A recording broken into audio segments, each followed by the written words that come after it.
les doy prácticamente la bienvenida nuevamente a este curso de Ayurveda. Entonces, Ayurveda prácticamente es un sistema médico originario de la India basado en el desarrollo de la conciencia. Se practica desde hace aproximadamente 500 años, 5,000 años, perdón. O sea, desde hace 5,000 años tiene una manifestación, se empieza a practicar, ¿no? Hablando de un aspecto práctico literario también, se manifiesta y las personas empiezan a llevar un estilo de vida basado en lo que es el Ayurveda. Es un fundamento, Ayurveda, de un programa de salud perfecta. Ayurveda tiene se divide en dos partes. Ayus es un término sánscrito que significa vida o que significa longevidad, ¿no? Entonces, hasta este punto debemos de aprender que Ayurveda, Ayu significa vida y Veda significa conocimiento, es un término sánscrito o también significa ciencia. Entonces, la palabra Ayurveda, muchas personas lo traducen como el conocimiento de la vida o la ciencia de la vida. Ayus es vida, Veda significa conocimiento. Conocimiento sobre la vida para poder generar un programa donde nosotros podamos obtener una salud perfecta. Eso es lo que significa Ayurveda. Luego tenemos que Ayurveda, ¿no? Se compone de estas dos palabras, a saber que es Ayu y Veda. Ayu, vida, y Veda denota ciencia o conocimiento. Y Ayu, que es la vida, o lo que quiere decir vida, se define como una combinación de cuerpo, que el término sánscrito que se le da es Sharira. Sharira significa el cuerpo.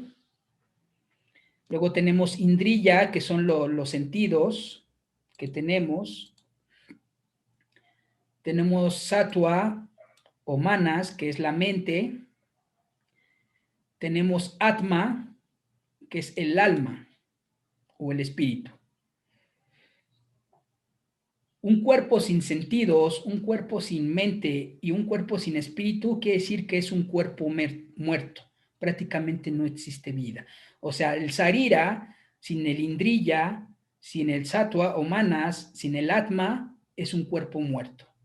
O sea, prácticamente nosotros como personas, como seres humanos, estamos compuestos de estos 4 aspectos: Sarira, Indriya, Manas y Atma, ¿no? Y de esa manera nosotros estamos o manifestamos el aspecto de la vida, ¿no? Es el cuerpo, los sentidos, la mente, el alma y el espíritu, ¿no? Entonces, Ayu quiere decir eso, una combinación, una integración de estos 4 aspectos: Sharira, Indriya, Mana, Sattva y Atma, que significa alma o espíritu. Entonces, eso es lo que es Ayurveda. Eso significa.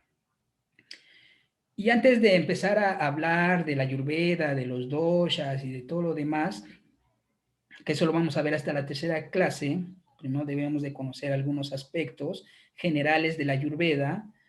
El Ayurveda tiene principalmente 3 objetivos a saber, ¿no? Hay un verso en el Charaka Samhita que dice Prayojanam Chasya Shastoasya Swastya Rakshanam Maturyasha Vikara Prashamanam. Es un verso del Charaka Samhita, que les decía es un precursor del conocimiento védico.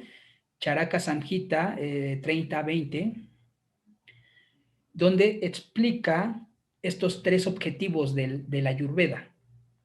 El Ayurveda, la medicina Ayurveda como tal, manifiesta 3 objetivos, ¿no?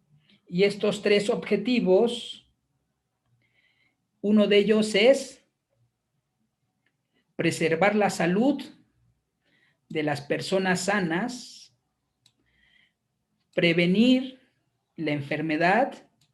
Prevenir la enfermedad, sería el primero. O sea, el Ayurveda es una ciencia preventiva. A través del conocimiento de los Vedas, de la Ayurveda, uno puede llevar un estilo de vida que nos ayuda a prevenir el desequilibrio de los diferentes elementos dentro de nuestro cuerpo, causando un tipo de padecimiento o enfermedad.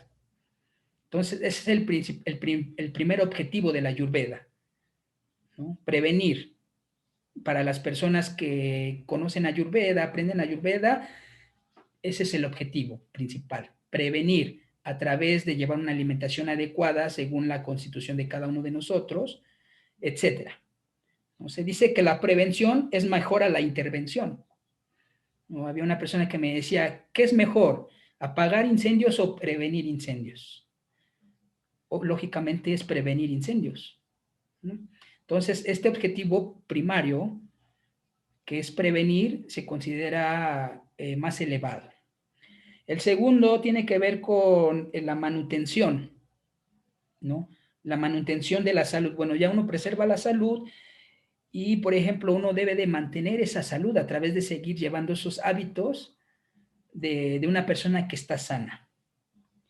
Y el tercer objetivo, que es un objetivo ya como muy en la tamaguna, en la ignorancia, tiene que ver con la intervención a modo de curación, ¿no? Cuando una persona ya está enferma, también Ayurveda considera este tercer objetivo, que es sanar a las personas que ya están enfermas, ¿no? O sea, intervenir, ayudar a las personas. Lo que pasa muchas de las veces dentro de lo que es el sistema médico, principalmente aquí en México, de hecho no existe mucha cultura sobre lo que es el cuidado de la salud. Entonces, ¿qué pasa cuando no hay información? O sea, cuando no hay una cultura del cuidado de la salud, la persona se va a enfermar, ¿no? Entonces, ¿qué pasa con el sistema médico?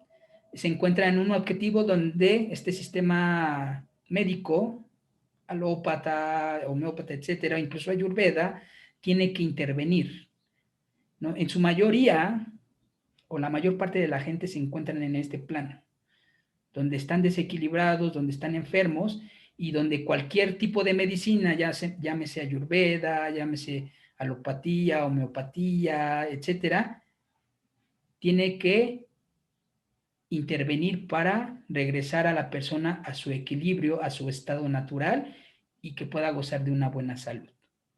Entonces, estos tres objetivos debemos de conocerlos, debemos tenerlos muy presentes nosotros, que es la prevención, la manutención y la intervención en los casos de personas que ya están enfermas. Luego tenemos esta parte, ya me lo vamos a concluir, vamos a ver esta última parte, donde se dice que el Ayurveda tiene diferentes ramas, ¿no? O sea, hay como especialidades, así como en la medicina, ¿no? Moderna, la medicina actual, existen especialidades. El Ayurveda también tiene ciertas especialidades y incluye 8 principalmente, ¿no? Porque uno puede decir, bueno, la Ayurveda también puede ser una rama, claro que sí. El Vastu Shastra también es una rama, claro, por supuesto. Uno puede intervenir a una persona en un tratamiento ayurvédico de salud, incluso con la astrología, porque uno puede ver en qué momento la persona, en qué periodo planetario, en qué tránsito tiene la disposición a enfermarse. Y de esta manera uno puede prevenir, entrar en ese aspecto de prevención. Entonces, estas ramas que manifiesta la Ayurveda son 8 y se le conoce como Astanga, Astanga Ayurveda. Astanga o Asta significa 8 y Ayurveda significa ciencia de vida, ¿no? Entonces son las 8 ramas de la Ayurveda, de la ciencia de la vida. El Ayurveda manifiesta ciertas características que vienen explicadas tanto en el Charaka Samhita como en el Surusuta Samhita, que son 2 libros, son 2 escrituras que debemos de tener, ¿no? Como estudiantes de Ayurveda debemos de conseguir. Yo tengo uno de los más importantes es el Charaka. El Surusuta se enfoca más a la parte de la cirugía, el Shalya Tantra, ¿no? Pero para los que son médicos, se dedican a la cirugía, obviamente se les recomienda leer el Surusurta Sankhita.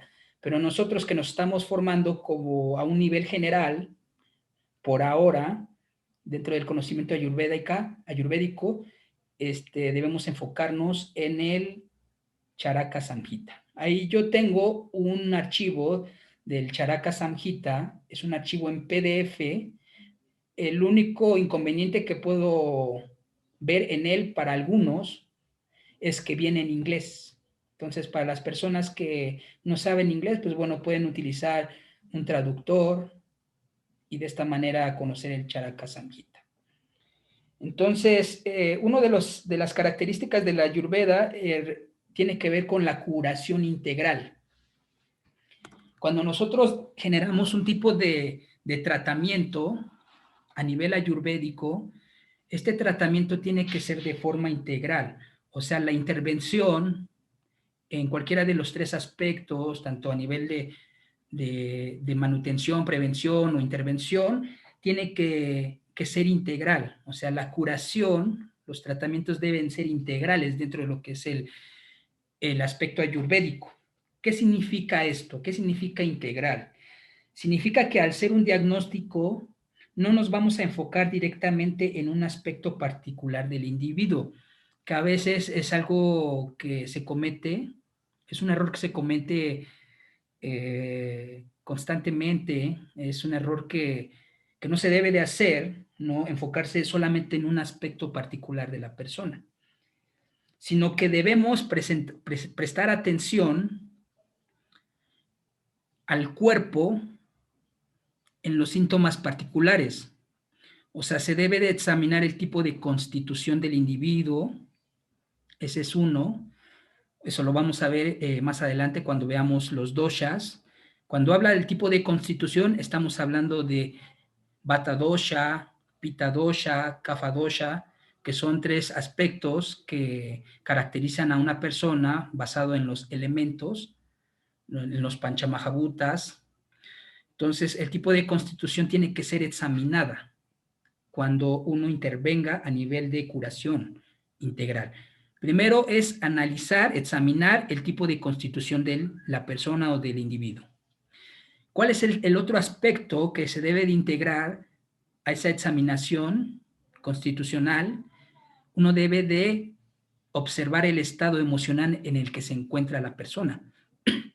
Eso es algo que también se tiene que ver. Estamos hablando de cuerpo, mente y alma.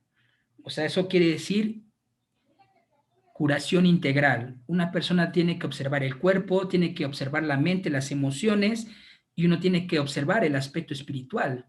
De hecho, en los diferentes tratados ayurvédicos se dice que el desequilibrio o la enfermedad de una persona está basado en el olvido de su identidad real.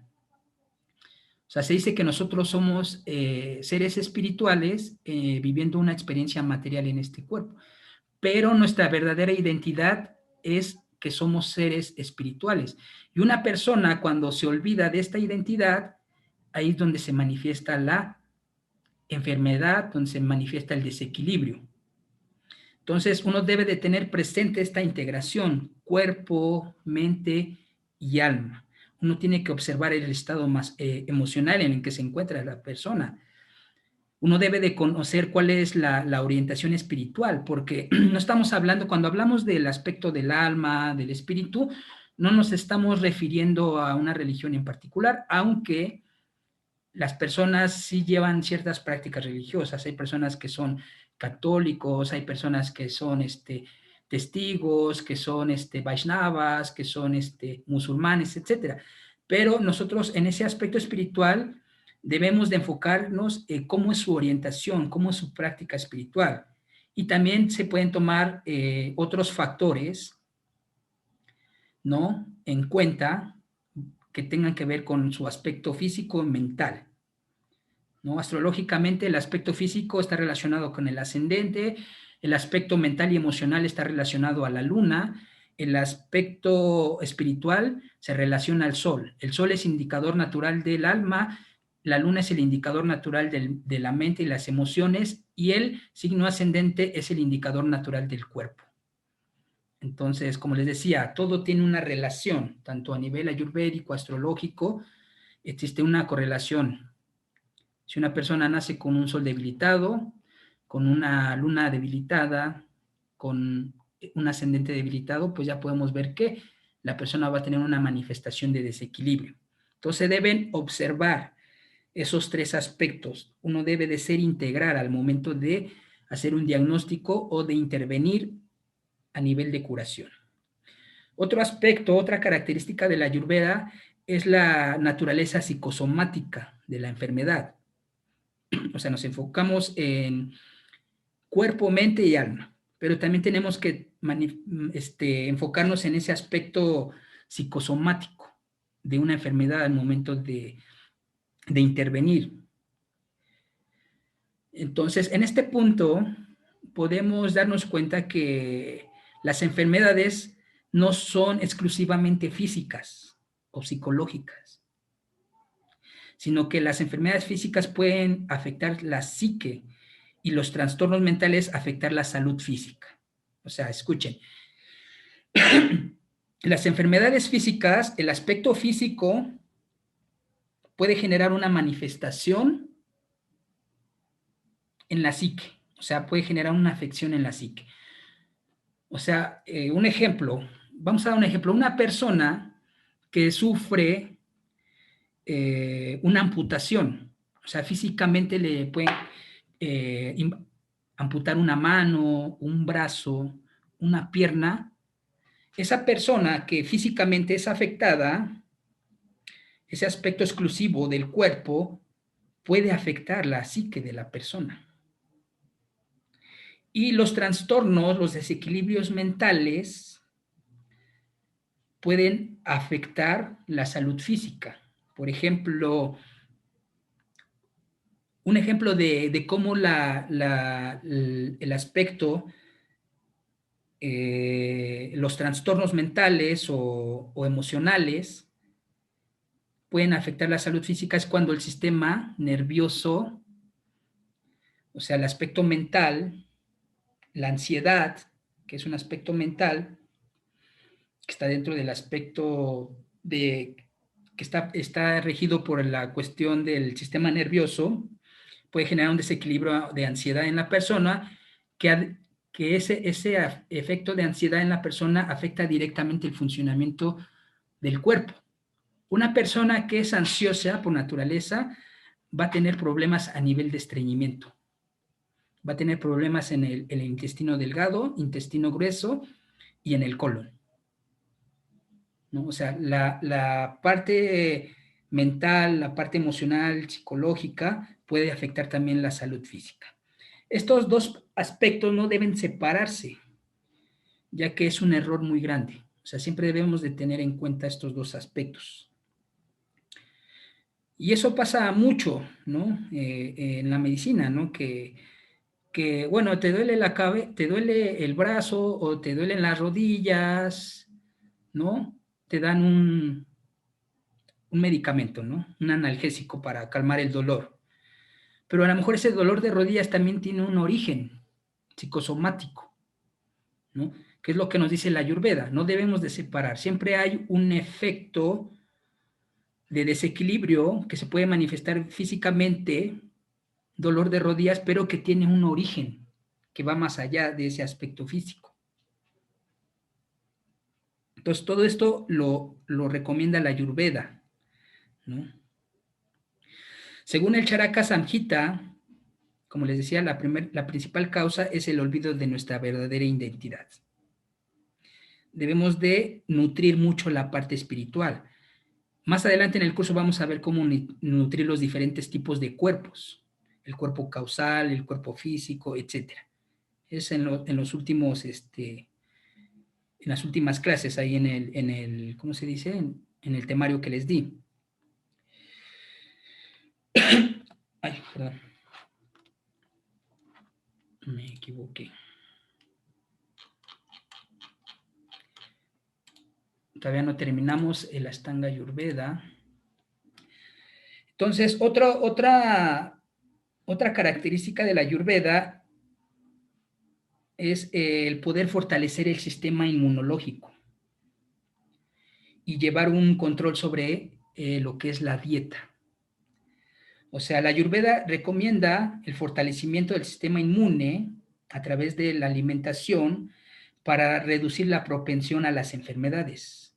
Se dice que un sistema inmunológico fuerte ayuda a que las personas no se enfermen. El sistema inmune prácticamente es una red de células y tejidos y órganos que ayudan al cuerpo a combatir infecciones, enfermedades, ayudan a combatir los virus, las bacterias, y todo esto es reprimido a través de un sistema inmune fuerte. O sea, tejidos, eso lo vamos a ver en Ayurveda. Los tejidos se conocen en Ayurveda como los saptadhatus, que es la linfa, el plasma, la sangre, los huesos, etcétera. Todo eso lo vamos a analizar. Entonces, otra característica de la Ayurveda son los remedios. Los remedios sencillos. Uno tiene que hacer remedios de forma sencilla. Un médico Ayurveda, o por lo menos un estudiante de Ayurveda, debe aprender a diagnosticar y tratar las enfermedades examinando el pulso del paciente. O sea, cuando decimos médico Ayurveda, quiere decir que es una persona que lleva estudiando esta ciencia por mucho tiempo. O sea, la Ayurveda no es algo que se pueda aprender en un diplomado de 6 meses, sino que es un estudio continuo, incluso se considera un estudio de por vida, donde cada cosa que nosotros vayamos estudiando, cada experiencia que nosotros vamos adquiriendo en relación al tratamiento de personas con el Ayurveda, hace que nosotros podamos tener ciertas revelaciones, podamos tener cierta experiencia. Y uno de los aspectos principales para diagnosticar a nivel de remedio de algo sencillo es el aprender a examinar el pulso de una persona. Otra de las características para poder conocer también lo que es el estado de la persona es aprender a leer el iris. Y otro que yo considero así muy, muy bueno es el estudio y el análisis de la carta astrológica. Porque vemos que actualmente en muchas escuelas, en muchos cursos, talleres, lo que sea, existe mucho lo que es el diagnóstico a través de lo que es un test, o sea, un examen, ¿no? Hay, ¿cómo te sientes, no? Y pone 1, 2, 3, ¿no? ¿Te gusta el picante? En la escala del 1 al 3, ¿qué tanto te gusta? ¿No? Ese es un diagnóstico que no es 100% certero, es muy ambiguo en el sentido de que a veces no se tienen las consideraciones que se deben de tener al momento de responder un tipo de cuestionario. Se dice que el cuestionario, para poder determinar el tipo de constitución, tanto física, mental, de una persona, tiene que ser basado en la memoria que podamos tener cuando nosotros teníamos de los 6 a los 10 años, porque en ese periodo es generalmente cuando no hay tanto desequilibrio, ¿no? Ya cuando nosotros contestamos, cuando hacemos este cuestionario y pensamos en nuestro estado actual, pues ahí vamos a cometer un error porque vamos a estar analizando un aspecto actual que se conoce como Vikruti, que es un estado de desequilibrio actual. O sea, nosotros lo que estamos manifestando actualmente en Ayurveda se conoce como Vikruti. Pero nosotros nacemos con una naturaleza en el momento del nacimiento. Y esa naturaleza se conoce como Prakriti. Y dentro de ese Prakriti existen desequilibrios. Por ejemplo, una persona nace con un Prakriti, pero desde niño le inculcan, por ejemplo, el consumo del picante. Entonces empieza a consumir picante, picante, picante, y ¿qué va a pasar a lo largo del tiempo? Genera un desequilibrio en su constitución. afectando el aspecto dóxico, el aspecto de Pitta dosha, ¿no? Entonces, lo que nosotros estamos manifestando actualmente se conoce como Vikruti, y la naturaleza con la cual nacemos, o sea, la predominancia que existe de ciertos elementos, de ciertas naturalezas a nivel de dosha, hablando de la tridosha, que es algo que vamos a ver adelante, hay una manifestación en el momento del nacimiento.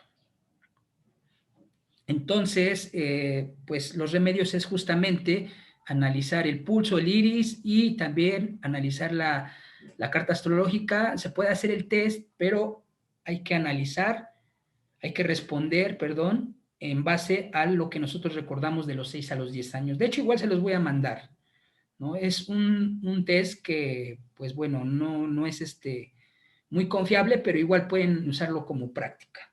Se los voy a mandar en el grupo. Entonces, esos son los sistemas de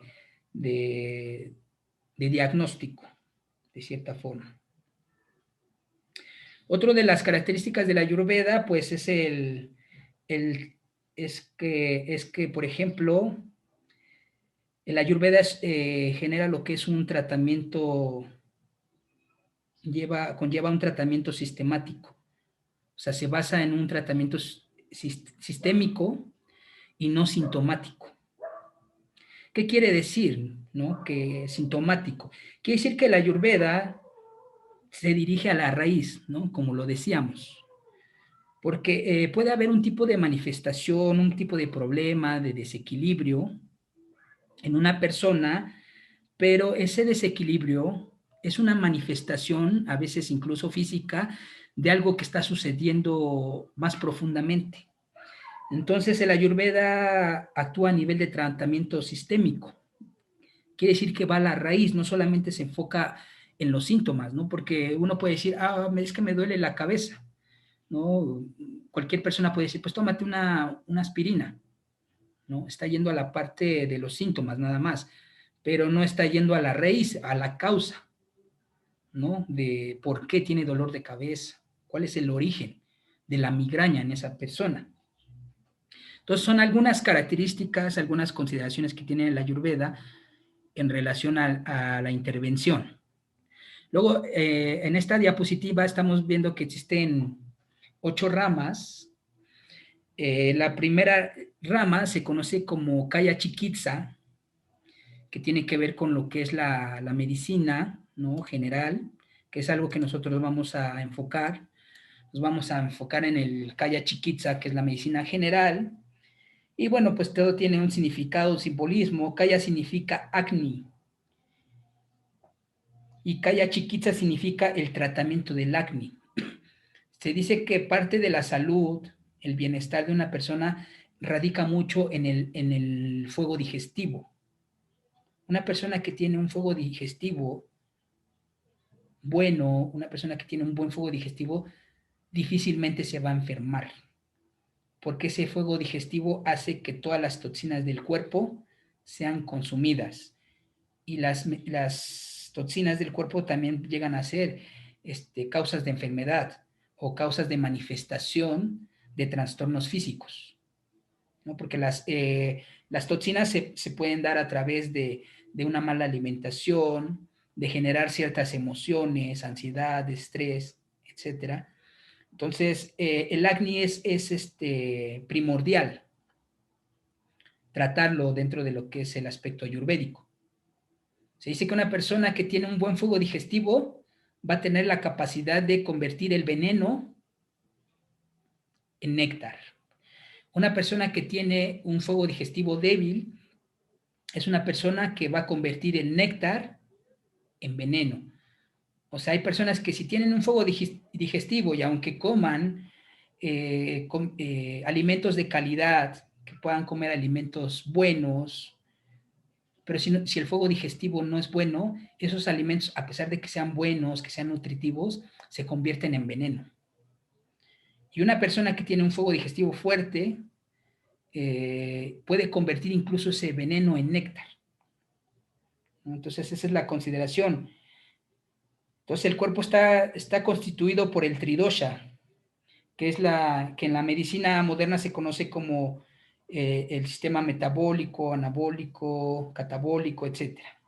Cuando el acné cuando el acné coordina las funciones fisiológicas del organismo, se mantiene en armonía la tridosha, o sea, los aspectos tanto físicos, mentales y espirituales.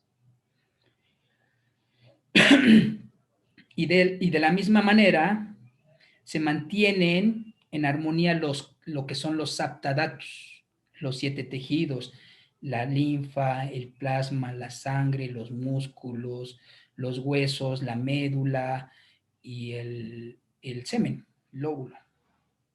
Luego tenemos el Kaumaribritia, que es una rama de la Ayurveda que representa la pediatría y la obstetricia, ¿no? La pediatría es el estudio para el cuidado del recién nacido, o sea, cuáles son las actividades. Por ejemplo, en esta parte y en algunas otras, pero específicamente hablando de esta, Kaumaravirtya, que es una rama de astrología, en la parte pediátrica hay todo un proceso de cómo generar un tratamiento ayurvédico para poder mantener un equilibrio, para mantener un aspecto saludable dentro del recién nacido. Por ejemplo, cuando nace un niño en Ayurveda, lo primero que se recomienda o de lo que se recomienda hacer a ese recién nacido es dar un masaje específico para un recién nacido, porque se dice que cuando un bebé, cuando un niño nace, está sujeto a ciertos niveles de estrés. O sea, un niño cuando nace está estresado. Y los que han estudiado astrología conmigo, el nacimiento es Rahu, ¿no? Es el shock, la confusión, hay confusión en la sala donde se va a dar a luz, ¿no? Los médicos entran en shock, los familiares. O sea, se genera un estrés, el niño nace con un estrés. Entonces, esta rama de la pediatría utiliza diferentes métodos para generar un estado equilibrado en el recién nacido. La parte de la obstetricia es la parte de la medicina que se encarga del cuidado durante el embarazo. O sea, no solamente se encarga del cuidado del bebé y de la mamá durante el embarazo o el cuidado en el momento del parto, sino que en Ayurveda, la obstetricia, o sea, el Kaumarabritia, se traslada a un tiempo más atrás incluso, ¿no? Hablando de obstetricia. Se dice que, por ejemplo, védicamente y en el Ayurveda existen lo que se conocen como samskaras.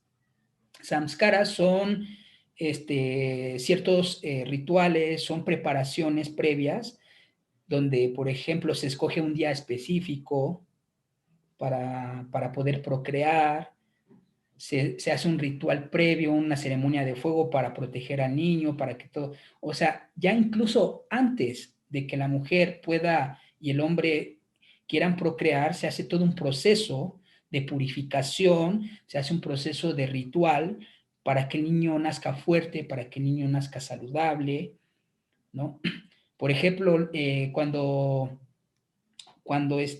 una persona quiere tener un hijo, se recomienda que un mes antes de la procreación se haga todo lo que es un tratamiento a nivel de panchakarma. Panchakarma, pancha dijimos, quiere decir 5 y karma quiere decir acción. Eso ya lo explicamos. Entonces, panchakarma quiere decir las 5 acciones. Una persona antes de embarazarse, en el Kaumarabritia, que es esta rama de la Ayurveda, recomienda un mes antes de querer manifestar lo que es la copulación para que pueda existir la manifestación de un niño, se recomienda la purificación a través del panchakarma. Y no lo van a creer. Hay muchas personas, principalmente mujeres, que les cuesta trabajo embarazarse. Y hay un caso específico de una persona conocida, clienta, que decía, oye, es que no puedo embarazarme. Le digo, ok, vamos a ver si el aspecto de que no puedas embarazarte es físico o viene de un plano espiritual, donde el alma no te quiere elegir y no te va a elegir. Entonces vimos, fue físico. Entonces yo le recomendé, pues bueno, hazte un panchakarma, hazte en tratamiento, ve a una clínica que sea especializada, te hagan una purificación a ti y a tu esposo e intenten, o sea, vamos a elegir una fecha para donde existe mayor fertilidad en ti para que puedan intentar tener el hijo. Entonces, esta recomendación para esa persona funcionó.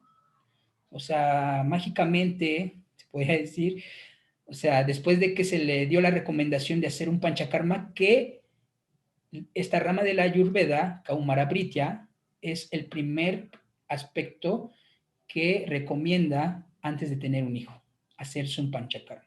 Entonces, esta persona se hace un panchakarma y se le da la facilidad, se embaraza y queda contenta, ¿no? Entonces, la Ayurveda tiene un aspecto más amplio, ya que, por ejemplo, como les decía, se eligen días auspiciosos para la concepción.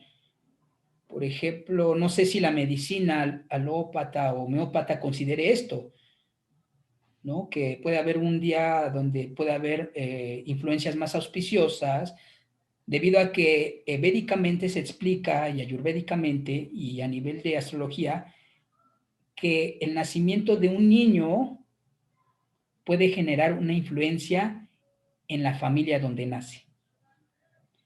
O sea, de las personas que tienen hijos, el último que nace es el que determina el destino de la familia y de los padres. Por eso se tienen estas consideraciones astrológicas ayurvédicas para que sea un momento auspicioso y el niño nazca y pueda llevar a la familia y a los padres hacia arriba, los pueda elevar. Entonces, el desconocimiento, la ignorancia puede hacer que la persona pueda tener un hijo y ese hijo genera una influencia activando los aspectos indicadores negativos dentro de ese seno familiar. ¿Claudia? Sí, Prilla, a ver, ¿nos podrías dar un ejemplo, porfa, de cómo afecta el nacimiento de un niño al resto de la vida de la familia? No, Ok. ay, no te capté, porfa. Sí, claro. Bueno, prácticamente tiene que ver con los aspectos sociales, tiene que ver con los aspectos incluso físicos, tiene que ver con los aspectos mentales. La parte física de los padres, la parte mental, la parte social se puede afectar, ¿no? Nosotros cuando hablamos también a profundidad de la astrología, existe una parte social que muchas de las veces no se toma en cuenta. Esa parte social tiene que ver con el trabajo, el empleo, el dinero, ¿no? La capacidad de socializar, etc. Entonces, cuando un niño nace en un momento inauspicioso, cuando no se toma en consideración estas recomendaciones, hace que las posiciones planetarias dentro de la disposición astrológica del hijo se puedan activar ciertos indicadores que van a afectar a los padres, o que pueden afectar a los hermanos, o que afectan a esa familia. Por ejemplo, yo les había dicho que en el curso de astrología, Claudia, cuando lo estábamos tomando, que hay un caso de una persona que no tomó en consideración ninguno de estos aspectos de la obstetricia, ¿no? Y de la astrología. Tiene un hijo, pero ese hijo cuando nace, tiene que nacer por karma en una familia en particular, en un lugar en particular, en un momento particular, y al momento de nacer con esas consideraciones y al momento de manifestar, al momento de generarse esas consideraciones del nacimiento, de las posiciones planetarias, el niño que nace por karma en ese lugar, en esa circunstancia, en esa familia, porque el alma elige, activa algún tipo de karma predispuesto para el padre, un karma predispuesto para la madre o un karma predispuesto para la familia. En el caso que yo les había comentado de esta persona que tuvo una hija, en el momento que nace con el planeta regente de su casa 9. Esto es como a términos astrológicos, la casa 9 representa al padre, representa al guru, el maestro, representa el dharma, la felicidad, etc. Entonces nace con el regente de su casa 9 en la casa 8. Y la casa 8 en astrología representa la muerte. Es una casa que se conoce como Mrityu Sthana. Mrityu significa muerte, por eso Mrityun Jaya Mantra, el mantra que ayuda a revivir los muertos, muerte. Mrityu Sthana, la casa 8, casa de la muerte. Entonces nace con el sol en casa 8 debido a que su nacimiento tiene que generar un tipo de disposición en el padre en el que se tiene que cumplir una cuestión karmática de que el hijo al nacer, el padre se activa lo que viene siendo la muerte prematura para el padre. O sea, simplemente el nacimiento de un niño puede llevar a la muerte prematura de un ser, del padre, de la madre o de algún miembro de la familia. Ese es como un ejemplo. Entonces, las consideraciones astrológicas es que uno tenga que mirar en qué momento es auspicioso, cuál es la fase apropiada, cuál es la constelación, ¿no? ¿Cuál es la consideración que uno debe de tener para que todo sea favorable? Incluso ahora que, por ejemplo, Claudia, que vimos el tema de las constelaciones, de los nakshatras, habíamos dicho que un nakshatra está dividido en padas, que son divisiones, 4 padas, y cada pada tiene una regencia a nivel de letra o de sílaba. Y y en esta parte de la pediatría, la obstetricia, entra también esa parte, donde, por ejemplo, al niño se le puede otorgar un nombre con la sílaba o la letra del Janma Nakshatra, que vendría siendo el nakshatra o la constelación de nacimiento, para ser protegido y para proteger a la familia y a los padres, ¿no? Pero esas consideraciones no se tienen, generalmente no se toman en cuenta, porque todo tiene que ver con una cuestión karmática, ¿no? Se dice que cuando uno usa un color o le gusta demasiado un color y lo usa demasiado, es una cuestión karmática. Hay personas que les encanta el negro, color negro, usan mucho negro, hay personas que les gusta mucho el color azul, el morado. Entonces, en ese caso, karmáticamente es negativo porque son colores de Saturno y generan depresión, generan tristeza, melancolía. O sea, ustedes, o sea, el ejemplo, ¿no? Los emos, ¿no? ¿De qué color se vestían? De negro, porque representaba la depresión. Entonces, karmáticamente uno siempre es arrastrado, es jalado a vivir ciertas situaciones, pero con todo este conocimiento, ¿no? Que el conocimiento es luz, el conocimiento representa el sol, ¿no? Y el sol da luz. Entonces, cuando uno pone conocimiento, es como que uno alumbra la vida y uno puede hacer uso de este conocimiento para favorecer los diferentes aspectos de la vida de una persona. Por otra parte, Gracias. está lo que es el Bhuta Vidya, la otra rama que tiene que ver con la psiquiatría y la psicología. En esta rama, el Ayurveda recomienda mucho lo que es la parte de los mantras y el canto de los mantras, ¿no? Para sanar la mente. Porque mantra es una palabra compuesta, ¿no? Dijimos que mana es una parte de que compone nuestro cuerpo, ¿no? Sattva mana, ¿no? Mente. O sea, sarira es el cuerpo, indriya los sentidos, sattva o manas es la mente, atma es el alma, el espíritu. Entonces, mantra es una palabra compuesta, es una palabra que tiene 2 vocablos, que es mana, por eso es mantra, mana, que quiere decir mente, y la palabra tra o trayate, que quiere decir sanar la mente, ¿no? Liberar la mente de cualquier influencia negativa que puede afectar la psicología de una persona, ¿no?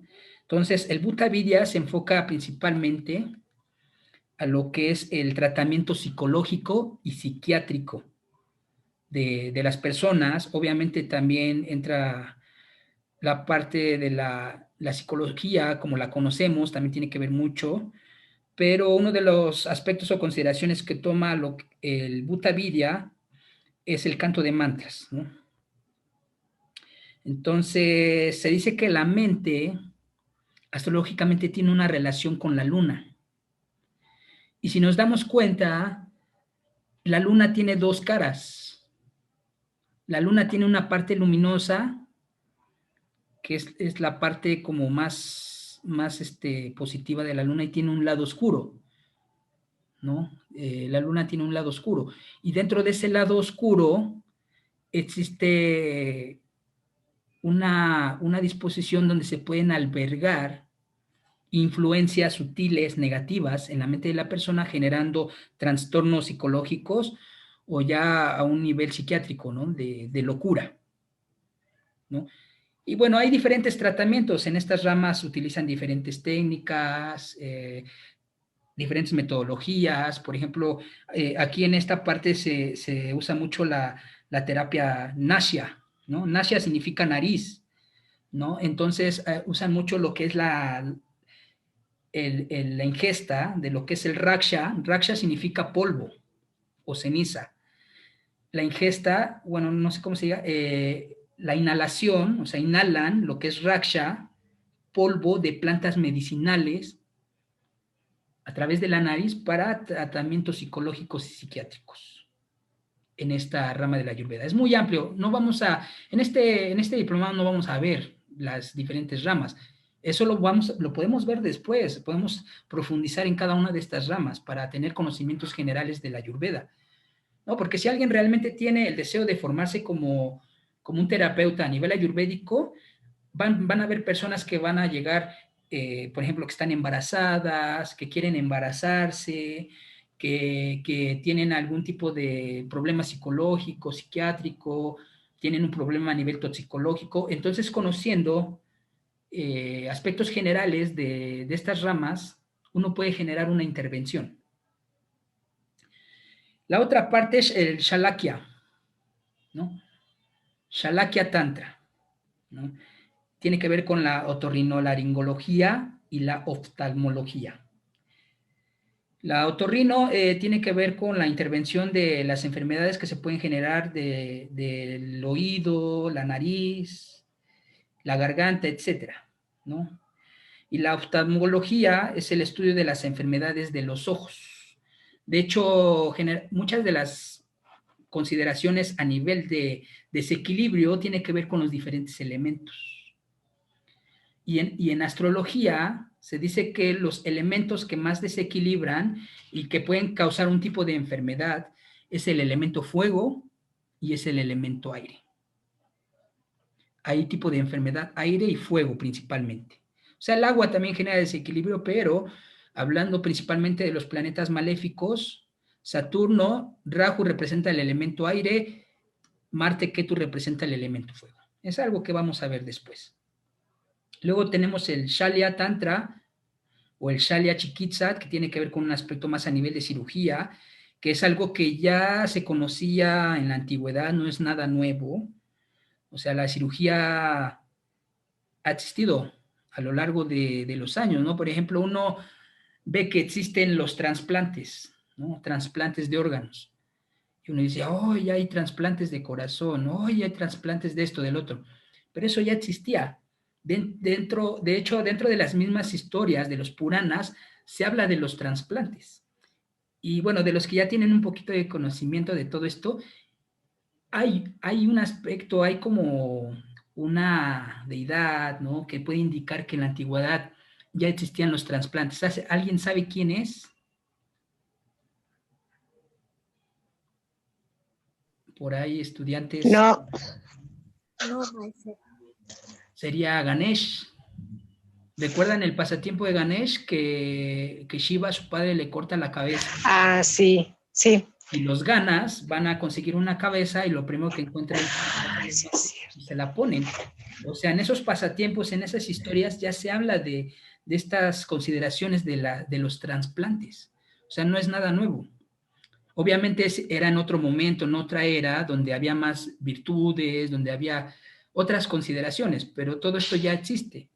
Entonces, la rama del Salya Chikitsa o Salya Tantra es una rama de la Ayurveda que, bueno, obviamente lo pueden estudiar personas que que se especializan en cirugía, ¿no? Que son médicos. Yo en lo particular no sería como, la cirugía para mí no se me da particularmente, pero hay quienes a lo mejor tengan la intención, ¿no? De estudiar a profundidad, ¿no? De hacer un doctorado, una maestría, una licenciatura, ¿no? Primero en medicina y luego viene la especialidad, ¿no? Maestría o doctorado ya, o postdoctorado en una especialidad. Entonces, todo lo que viene, todo el conocimiento de la cirugía viene en el Surusulta Samhita. Por si hay alguien que se dedica a la cirugía o conoce a alguien sobre la cirugía, que haga toda esta actividad a nivel de cirugía, es bueno que lean este libro, que es el Surusulta Samhita. Es un compendio, ¿no? Entonces, antiguamente, la cirugía, el Shalya, Chikitsa, se utilizaba para retirar, por ejemplo, tumores, ¿no? A veces era común, ¿no? Retirar tumores por el exceso de la acumulación de los productos de desecho, ¿no? De hecho, un tumor se forma, es un exceso, un tumor es un exceso de una acumulación de un producto de desecho. Por ejemplo, los tumores de donde hemos hablado que cuando las personas tienen ciertas combinaciones planetarias, tienen la incapacidad de poder eliminar las toxinas con cierta capacidad, o sea, solamente tienen el 60% de eliminar las toxinas del cuerpo y el otro 40% de retenerlas. Entonces, ¿qué pasa con esos productos de desecho, esas toxinas que son considerados malas? Mala significa desecho. Entonces, ¿qué pasa con esas toxinas? Se mantienen en el cuerpo, se cristalizan formando los tumores y posteriormente se expanden formando incluso metástasis. Entonces la cirugía, y en este caso, se usaba para retirar tumores, o sea, es solo un ejemplo, ¿no? de esta rama de la Ayurveda, del Shalya Tantra o Shalya Chikitsa, que se usaba para retirar tumores que son obviamente excesos de los productos de desecho, malas. Luego tenemos el Agada Tantra, tiene que ver con la toxicología. El Agada Tantra en Ayurveda es una rama que ayuda a identificar los diferentes tipos de venenos y remedios, ¿no? El cuerpo se puede intoxicar constantemente, ¿no? Y bueno, se dice que para eliminar los venenos se pueden abarcar diferentes aspectos o diferentes tratamientos a nivel toxicológico. O sea, en la toxicología existen diferentes tratamientos. Por ejemplo, está lo que es el Stavara Visha, el Jangama Visha, el Shanyoga Visha, que son tres tratamientos que se usan para contrarrestar el aspecto toxicológico de una persona, ¿no? Para eliminar venenos a través de la ingesta de árboles, plantas, venenos, por ejemplo, el mal consumo, la mala combinación de alimentos está en el nivel de Shatabara Visha, que es la intoxicación del cuerpo. Entonces se interviene ahí a nivel de Shatabara Visha para poder corregir, ¿no? Los venenos que son causados por la mala combinación de los alimentos o de otras sustancias comestibles. Entonces está el otro, el Jangama Visha, que son los venenos que tiene que ver con los insectos, los reptiles, las serpientes. Cuando uno es picado por una serpiente, un escorpión, etcétera, u otros animales, está en ese nivel de tratamiento que se llama el Jangama Visha. O sea, es más amplio, pero solamente estamos dando una idea.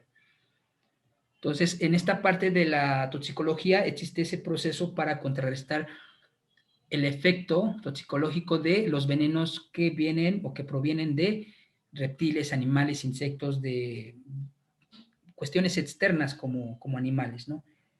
Y el Shan Yoga Visha son venenos derivados de la justamente, ahí específicamente es del mal uso de la mala combinación de los tratamientos y de llevar un régimen equivocado prácticamente.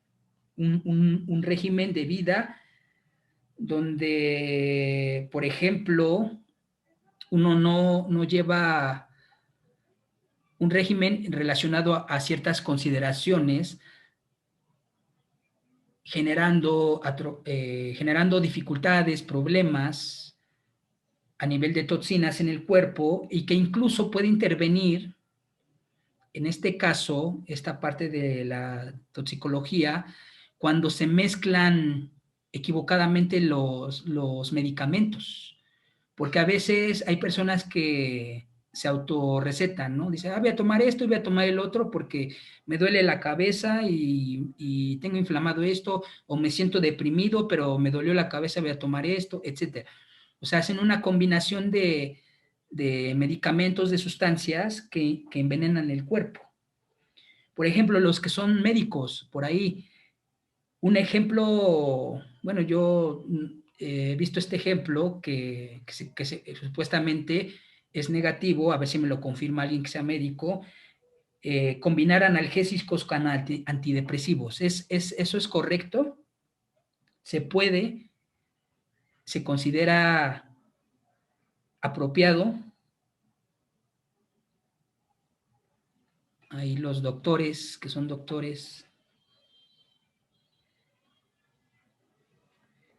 Bueno, hablando de la mala combinación de los medicamentos, por ejemplo, yo he sabido que cuando una persona combina analgésicos con antidepresivos, se considera negativo y se encuentra en este nivel, ¿no? De Shanyoga Visha, que es la mezcla de diferentes medicamentos de forma equivocada, ¿no? Cuando se mezclan analgésicos y antidepresivos, puede generar agitación en la persona, fiebre, sangrado estomacal, etc. Entonces, el Agada Tantra puede intervenir en esos niveles, ¿no? Por ejemplo, el Agada Tantra también puede intervenir en las adicciones de las personas, ¿no? ¿Cuál es el motivo? ¿Cuál es el origen de por qué una persona se intoxica? Luego tenemos el Rasayana Tantra, que es el rejuvenecimiento. Rasayana, rasa significa linfa y los demás datos específicamente del organismo. Entonces, el Rasayana Tantra busca el restablecimiento de la vida a través de métodos especiales para lograr el rejuvenecimiento, fortaleciendo lo que es la linfa y los demás datos. Ya tenemos el Rasayana, el Vajikarana Tantra, ya por último, que es la revitalización y tratamiento de virilización contra la infertilidad. Entonces, la palabra Vajikarana es una palabra que está compuesta de dos términos. Vaji es sinónimo de sucra.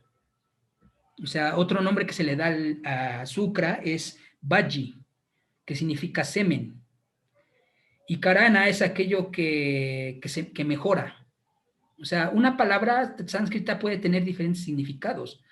Karana en astrología significa riqueza. En Ayurveda significa mejoría, ¿no? Y bueno, tiene relación, ¿no? Si uno tiene riqueza, uno puede mejorar su situación. Uno puede comprar mejores alimentos, etcétera, ¿no?